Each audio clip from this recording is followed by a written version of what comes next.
Welcome to the Quantum Biology Collective podcast, where we break down the practical strategies of this emerging science, starting with healthy light habits and going wherever the quantum superhighway takes us.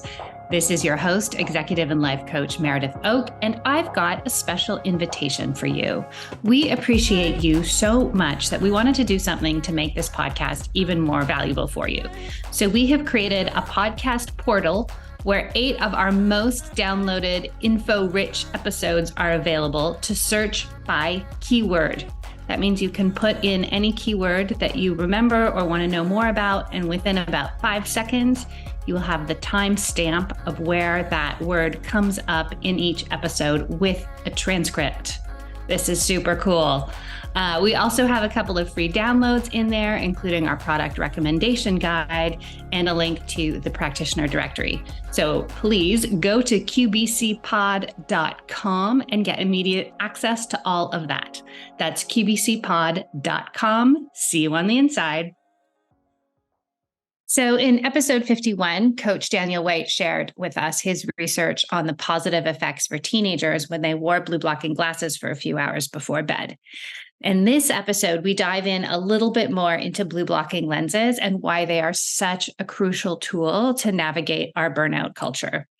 Our technology has changed so much over the past 10 to 15 years that it has become almost impossible to get high quality sleep unless you actively intervene on the current work environment and the way that it's set up.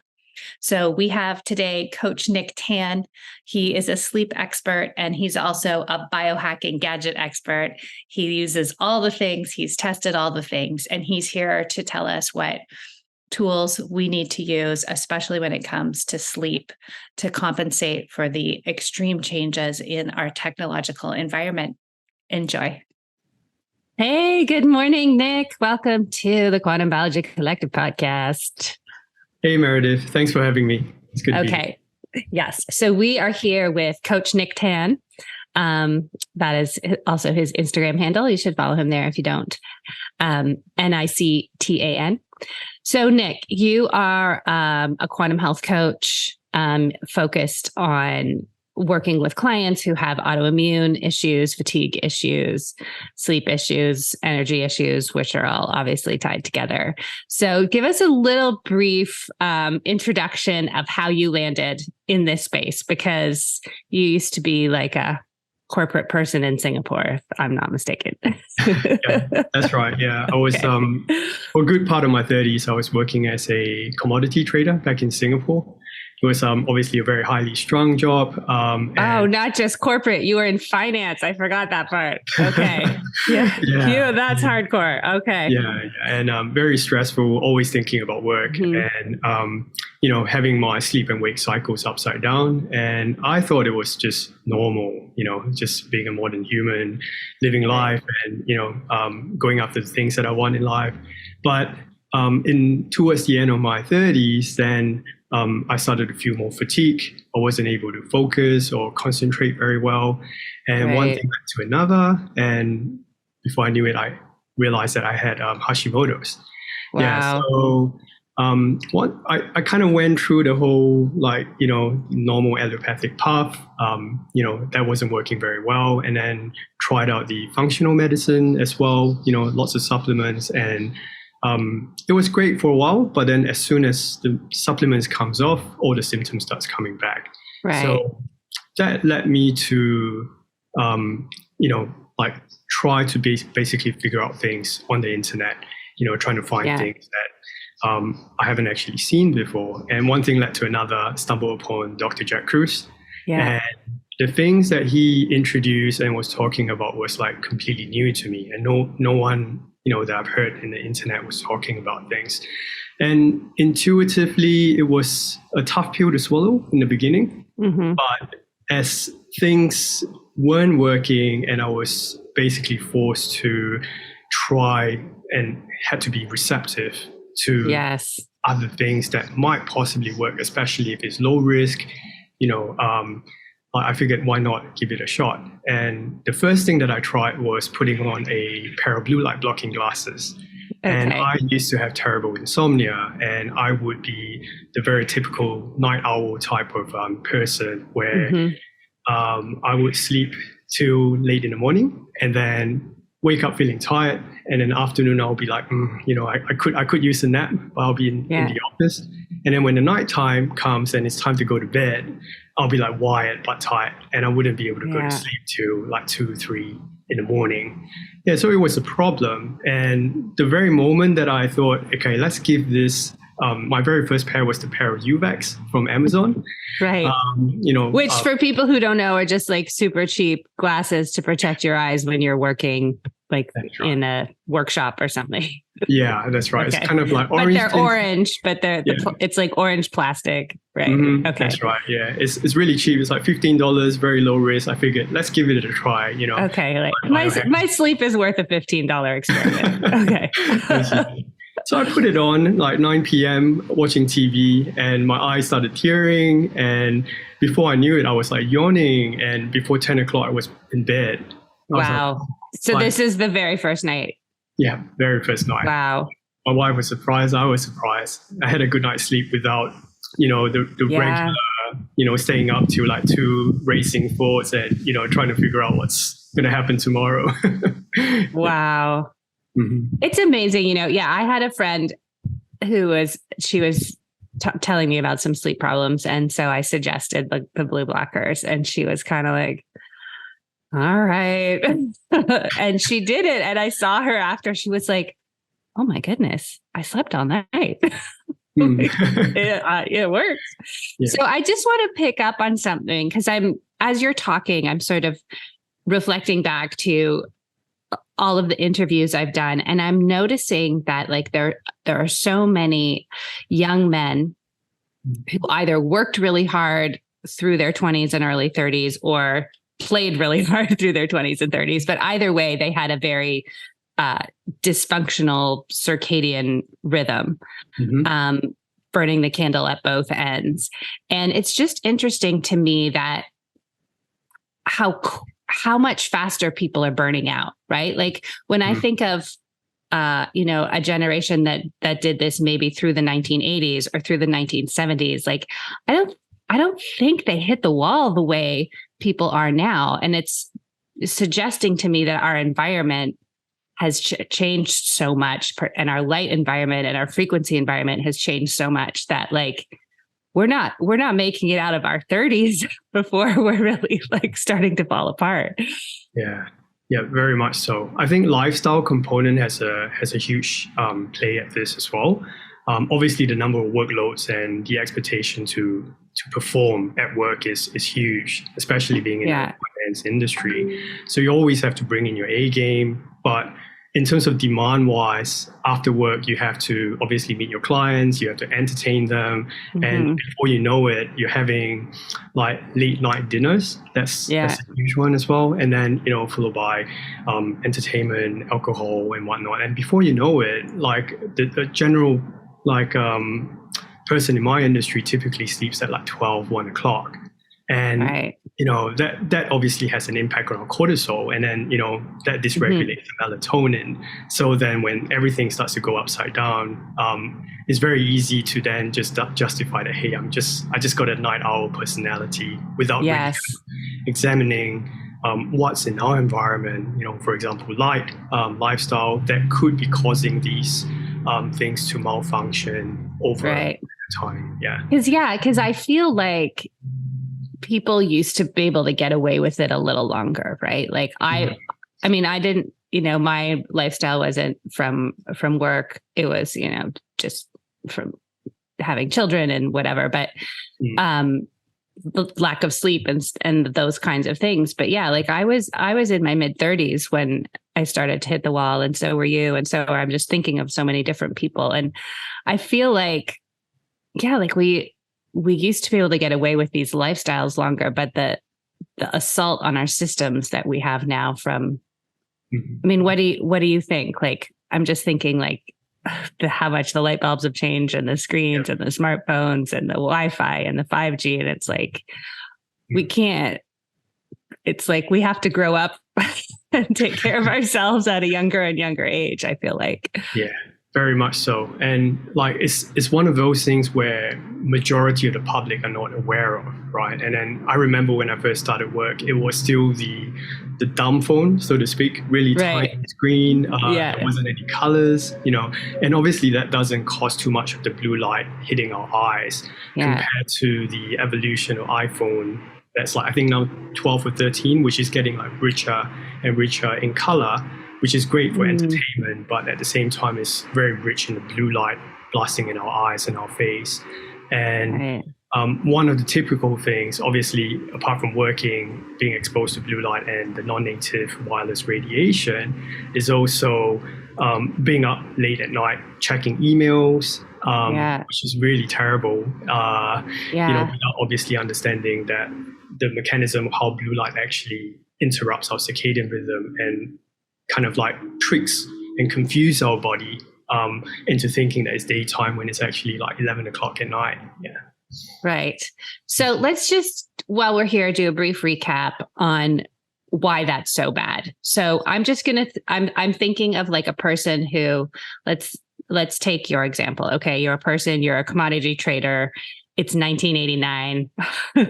You're out late, you're doing all the things, you're working hard, you're burning the candles at both ends, but you're not checking your email at midnight. You don't have a smartphone in your face first thing in the morning and last thing before you go to sleep. And so you're saying that those extra stimulants or assaults on our system from those lights are disrupting our circadian rhythms. So what is happening and why is that so bad? I guess it's happening because like the world is just becoming more and more efficient. Right. Sorry, I meant why is that happening? Like, why is our circadian rhythm getting disrupted? Like, what's the light doing? And because I also, people tend to feel like, circadian rhythm and like, whatever, it's not that big a deal, but it's a big deal. So explain why as well. Yeah. Okay, sure. So like, maybe I could just share in terms of humans, right? Like just kind of like scale back out a little bit. Like we pretty much evolved under sunlight for the bulk of our evolution for like almost 300,000 years, right? And the only light that we have after the sunset is candles or the occasional stars or moonlight.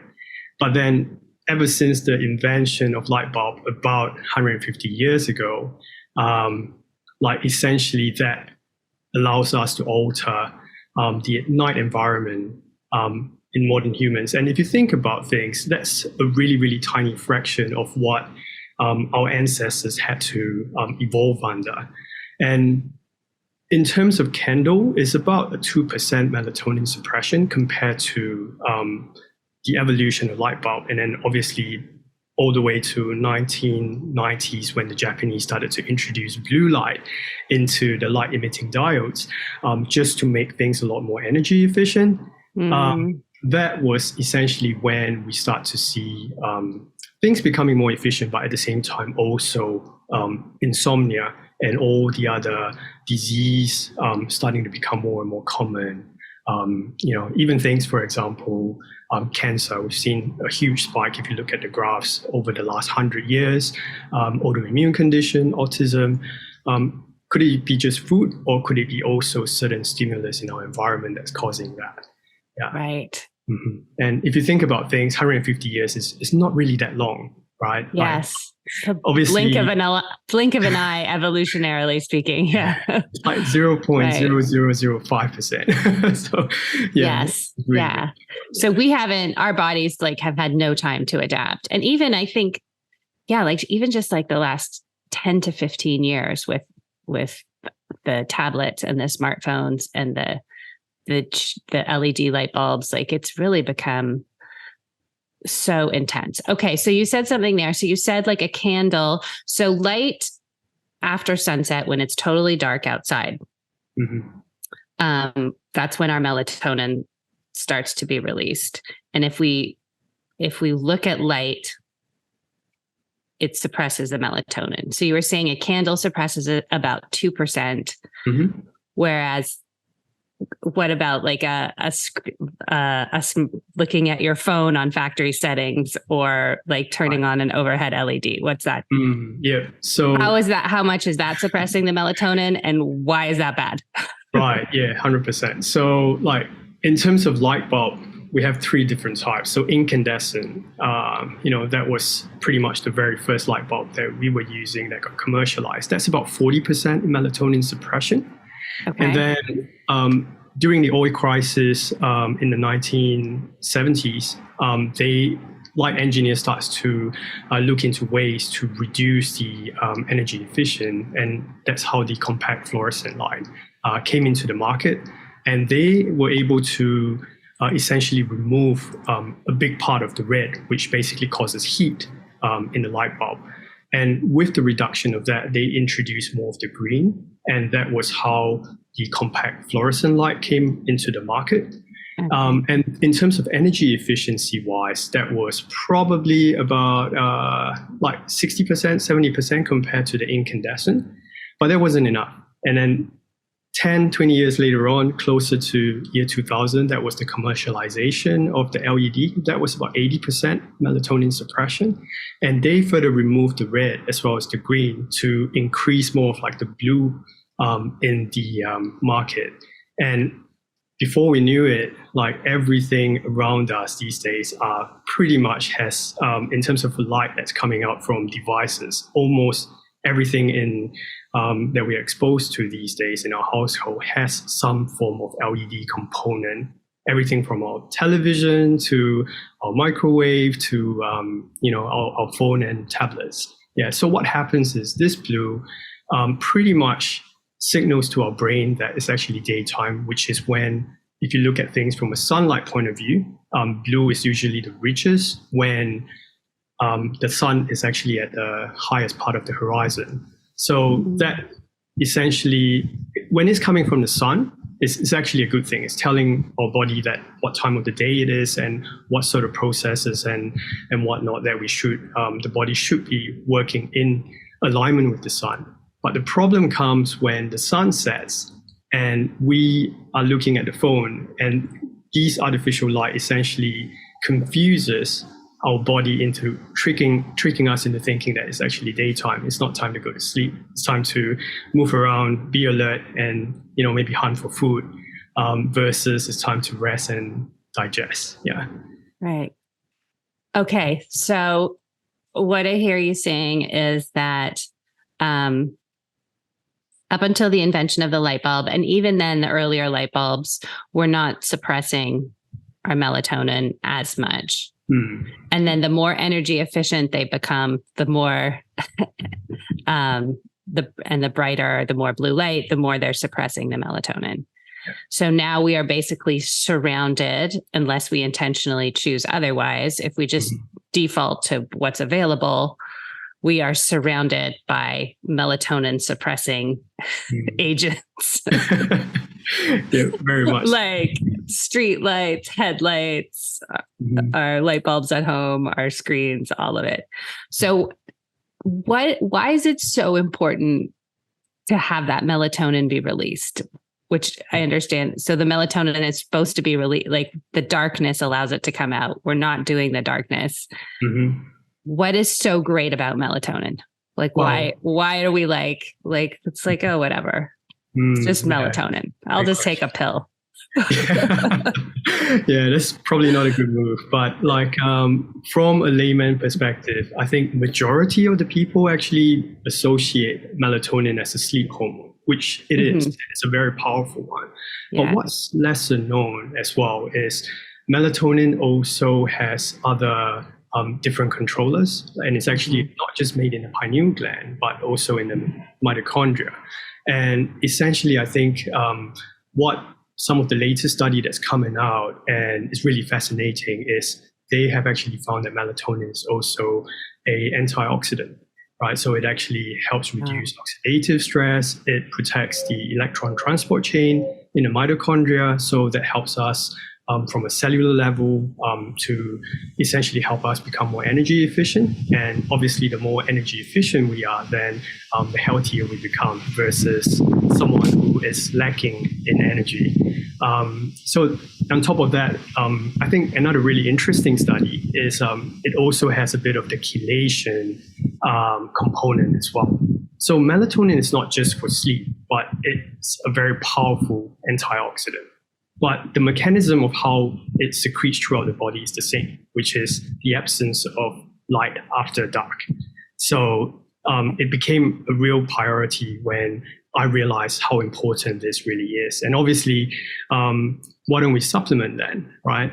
Because obviously when we try to supplement something that our body is designed to make naturally, then the body obviously is not going to be able to produce things from a more efficient manner. And I don't think that from a mitochondrial perspective, melatonin will be able to produce that way compared to, supplementation versus making it naturally. Right. So we need our body to go through the process that makes the melatonin, and as opposed to just taking it in pill form. Yeah. And we're stopping our body from doing that by having all of this exposure to artificial light at night. Yeah, very much. And so. we've now learned that melatonin is incredibly important to overall health and energy, and it's a protective mechanism against disease and illness, and it does all kinds of things. And we're living in an environment that's basically designed to suppress it. Yeah. Okay. All right. Just, and I like to be clear about what's going on. Yeah. Yeah. God, I'm freaking myself out. Okay. So, so I hope we've made that very clear for people who are new to this conversation, that we need to be in dark or near darkness at nighttime. So we make melatonin because it's really important to everything, which is why our circadian rhythms are so important. Okay. So let's talk about what to do. So we've covered sort of why this artificial light at night environment that we're all kind of swimming around in is so incredibly harmful. Let's talk about what to do. So when you have people come to you with autoimmune, fatigue, low energies, insomnia, things like that, right? Which is all obviously connected to this. So what's your way in with those people, right, in terms of helping them sort this out?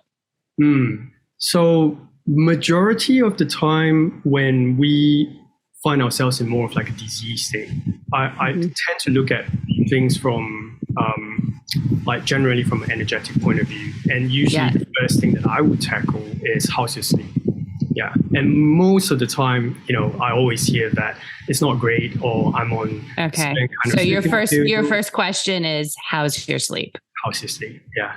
Yeah. Okay. Yeah, because and no one ever says it's amazing.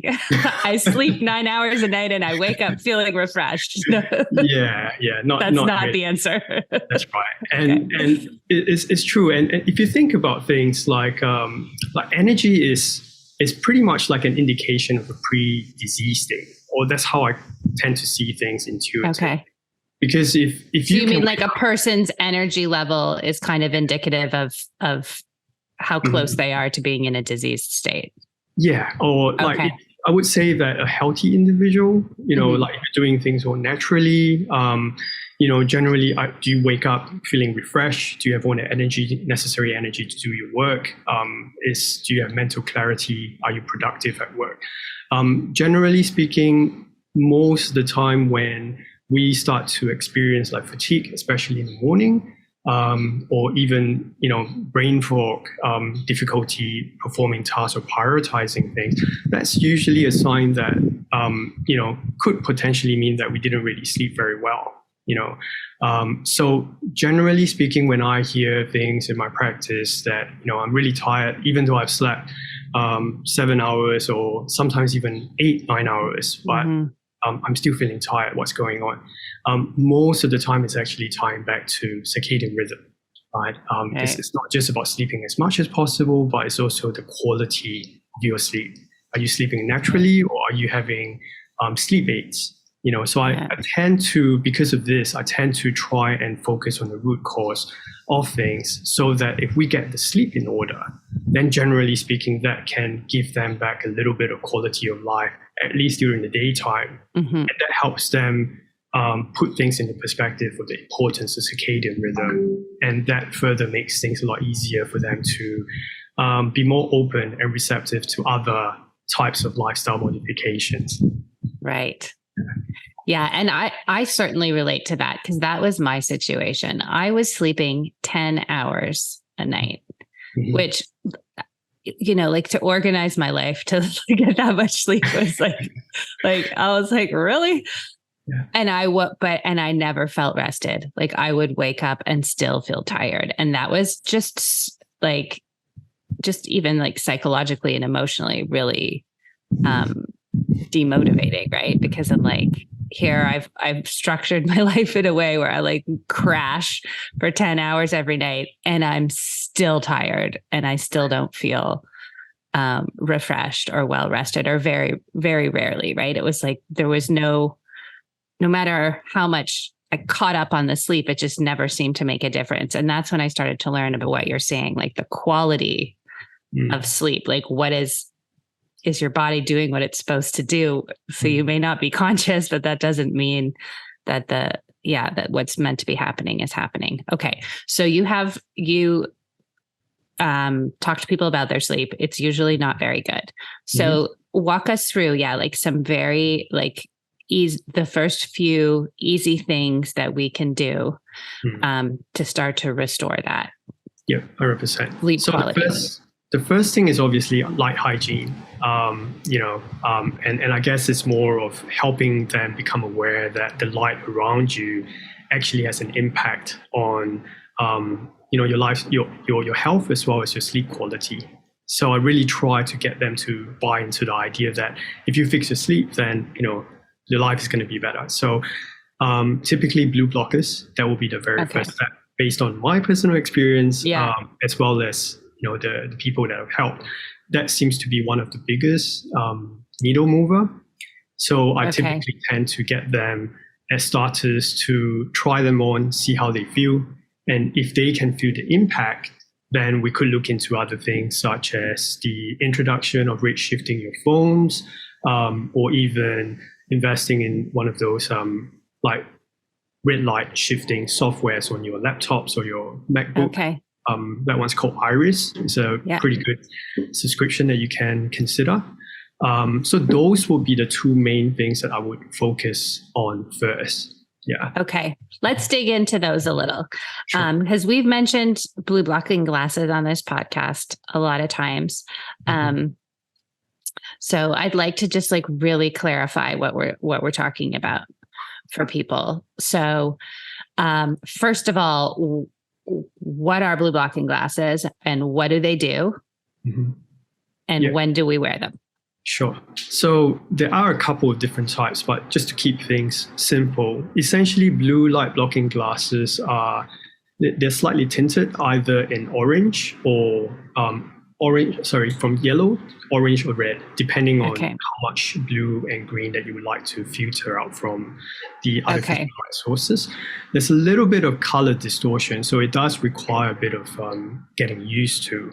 So depending on an individual, most of the time I would like to get them started on the orange pair, which blocks up to about 500 nanometers wavelength of light. So that's about most of the blue and part of the green. So that's kind of like a sweet spot, just for the person who have some first-hand experience and be able to enjoy a good night's sleep. So that would be the first. So the blue light blocking glasses, we've talked about the light coming out of the screen is basically toxic if the sun has gone down. The blue light blocking glasses are specifically designed to filter out the toxic light so it doesn't hit our eyeball. Yeah, that's right. And typically blue light is between about 4 to 480 nanometers light range before it kind of shifts towards the green. Yeah. And so that's why it's important that it's orange, not yellow, because there's a lot of crappy glasses on the market that say blue blocking, but But it has to be like an orange color. It's not really doing anything. Is that right? Yeah. It has to be tinted in a certain way. Like in terms of the mechanism, like it gets a little bit too technical. But I have actually tested some Amazon orange tinted glasses that actually leaks some of the blue light through. So it doesn't mean that just because it's orange, it's going to do its job.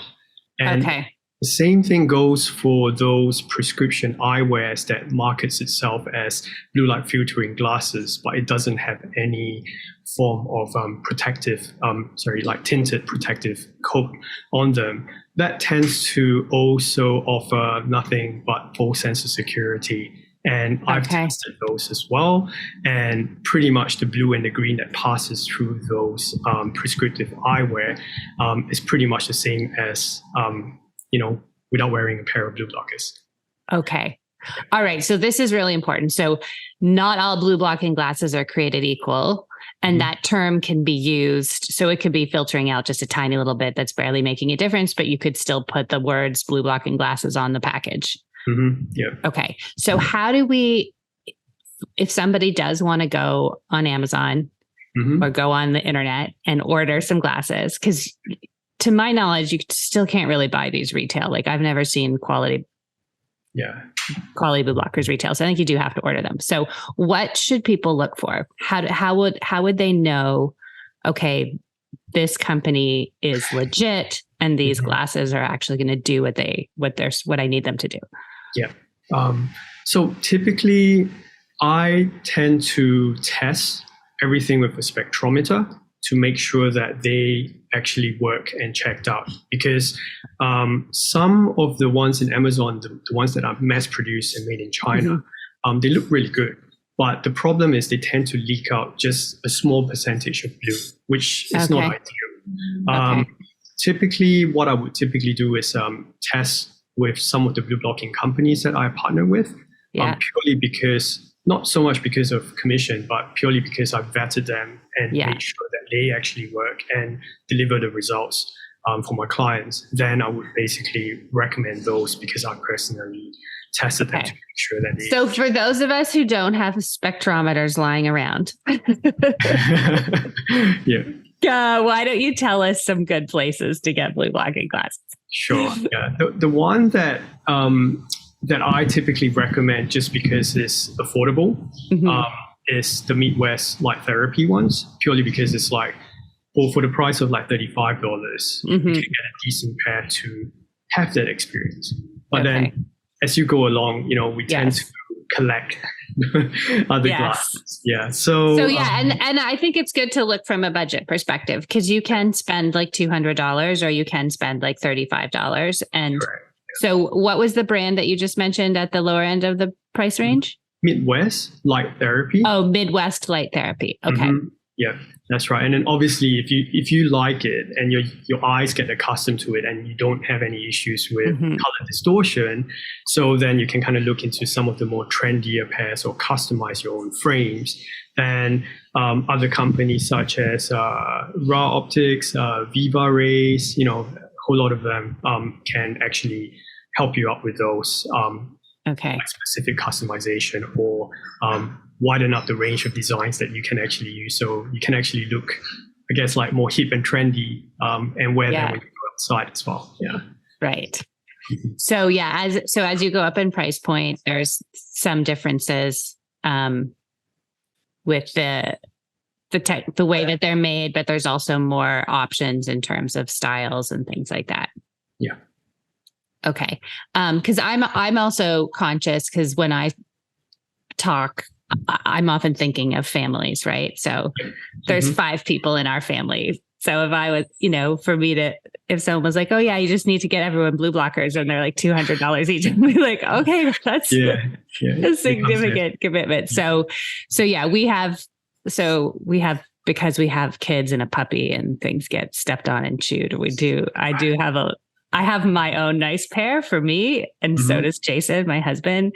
And then we just have like a basket of the less expensive ones.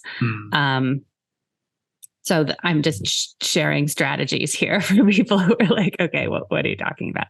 Okay. So, so there's a range of budgets, then there's a range of styles, and just a general rule of thumb that I notice is that in the companies where the founder has a story and like seems to be a bit of a research nerd, even, I find their products are often more trustworthy versus a company where it's like you can't really find out who owns it or who made it or where it's from, or because all of the brands that you mentioned, like I've interviewed or met a lot of those entrepreneurs, and they're very trustworthy people who really, really care about making quality products. Yeah, very much so. And a good thing about them is the communication is always open. So in case you have any questions, even from consumer perspective, they're always there to support. So that's always a good sign versus just selling you a pair and, good luck with that. Right. Yeah. Okay. So on the blue blockers, so we've talked about budget. We've talked about how they need to be orange. You need to get them from a reputable company who's making them properly so that they don't leak blue light and you think you're safe and you're watching your movie and really are wrecking your sleep. Anything else on blue blockers that you would want to mention? I think that's about it. Oh, the other thing maybe is worth mentioning is the yellow pair as well. Yeah, this is a little bit more advanced, but it might be more relevant because winter is coming. So most of the time when the nights become longer, we may not necessarily want to wear the orange pair of glasses as soon as the sun sets, just because you have to keep things practical, or in case you have to be in the office. Yeah, so it's pitch dark at 5 p.m. We're not all going to go to bed. That's right. So, for me, it's always about trying to make things as practical as possible, while making sure that we can protect our health as much as possible as well. So more of like a middle ground would be, the next step would be to consider a yellow pair, so that in case if you're going out at night with your friends, or if you're driving at night, the yellow pair is going to be more practical in that regards. And you can also use those during daytime if you are indoors in your office, working on your computer. That can also help as a additional supplement pair, just to protect the eyes from the oxidative effects of blue light. Okay. So the yellow is filtering some out, not enough to totally protect your sleep, but it will make a difference if you're in a horrible lighting environment during the day or earlier in the evening. Yeah. And I actually just tested this out because my children, it was back to school night at their school, and it's in the evening, and schools are obviously not, they're, lit for the daytime. And so I was talking to my daughter and we were trying to figure out which of her teachers I was going to be able to meet. And then all of a sudden she was like, "Mom, you're not going to wear those orange glasses, are you?" I was like, "Well, you're going to be really bright." And she was like, "Forget it. Don't go to any of my teachers. Don't go to any of my classrooms. I don't want to know you." So we compromised and I wore the yellow ones, which, yes, they're much subtler. It's not as obvious when people, when you walking around people. And so that was our compromise. And I have to say, it made more of a difference than I thought it would. I didn't have this kind of sleep I normally would have when I wasn't under like a fluorescent light in a classroom at 8:30 at night. But I didn't feel as bad as I thought I would. Those yellow ones did make a difference. Yeah, so if you're socializing or at back to school night,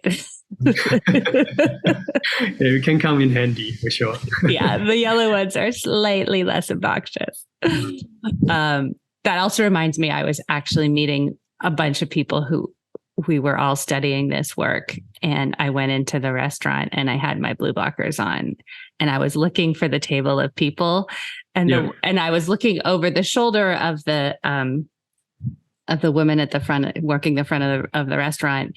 And she's like, I think the people you're looking for are over there. I turned around and the whole table of people had blue blockers on. Yeah. I didn't even need to ask the name of the reservation. You're part of the tribe. Yeah. She's like, your weirdos are at that table. I'm like, okay, thank you. Yeah, very much Anyway, so. it was funny. Yeah. Okay, so blue block. So that's great. And so at blue blockers, okay, so you want to wear them if you have any kind of LED light bulb turned on or in front of a screen. If your house is nice and dim, then you don't need to wear blue blockers because you can have good light bulbs, which we'll get into in a minute. Okay. So you also mentioned Iris. Tell us a little bit about that. Okay. So Iris is one of my favorite circadian rhythm friendly program for your desktop or your MacBook. Essentially, it's very intuitive. So you can actually set based on your location, so your latitude, longitude, and it will essentially calculate when there's a sunrise and sunsets. And you can then set the extreme settings. For example, when the sun sets, you may want to remove all the blue. Mm-hmm. And then during daytime, you may want to kind of like just have a little bit of color on your screen. So when you can set the extreme points between solar noon and sunrise and sunset, the program would then run on its own and help you shift the blue as well as the red throughout the entire day. And essentially that helps us protect our circadian rhythm and our eyes from digital eye strain.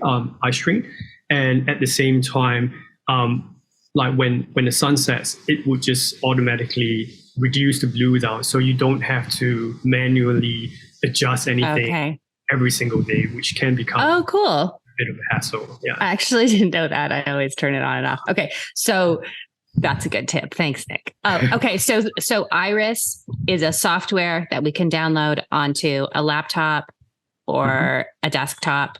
Yeah. And it filters out the blue light in varying degrees depending on the time of day. Yeah. So this is really cool. I love this because it just really makes the computer much less of a toxic device, and you can use it more easily. You don't always have to have the glasses on if you've got the Iris going. Okay, so that's a great tip as well. And that's Iris, like IRIS, right? IRIS, yeah, that's right. Okay, so we're optimizing our circadian sleep. We've got we got the blue blockers. We've got this software that can help with desktops and laptops. What about phones? How do we make our phones less of a health hazard? Yeah, very much so. So the phone is a little bit more technical, but if you use an iPhone, you could just do a quick search on how to redshift your iPhone, and there's plenty of tutorials on.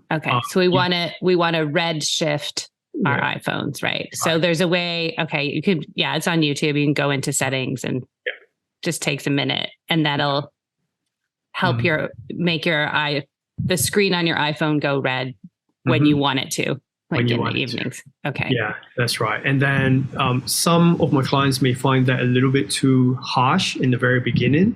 So even an in-between step that I like is, if they're not open to that yet, then they could even consider night shifting their phone, which is readily available in most mobile phones anyway. Okay. So that way it just helps to not remove completely, but reduce a big portion of the blue that's coming up from phones. Yeah. So putting an iPhone into night shift mode helps. It doesn't totally remove the blue, but it's better than not doing it. Yeah, 100%. But going into redshift is better. Is even better than that. Okay. It's even better. Yeah. Can you do a redshift on an iPad? Yeah, you could. You could. Yeah. Pretty much the same settings, as the iPhone. All right. So that's good, especially if you have your kids using their iPads to play games on a Friday night or whatever, that happens in my house. Right. Okay. So for the third thing, we have three key three key purchases to live a modern life and not have trashy sleep. So blue blockers, reducing the blue light in your screens, and would the last thing be some circadian-friendly lighting?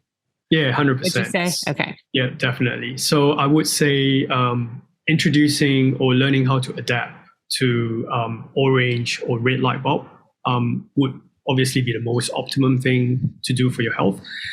Typically, what I like to do is, it's always like a gradual process. So if clients are not ready for the red or the orange, incandescent light bulb is a good starting point.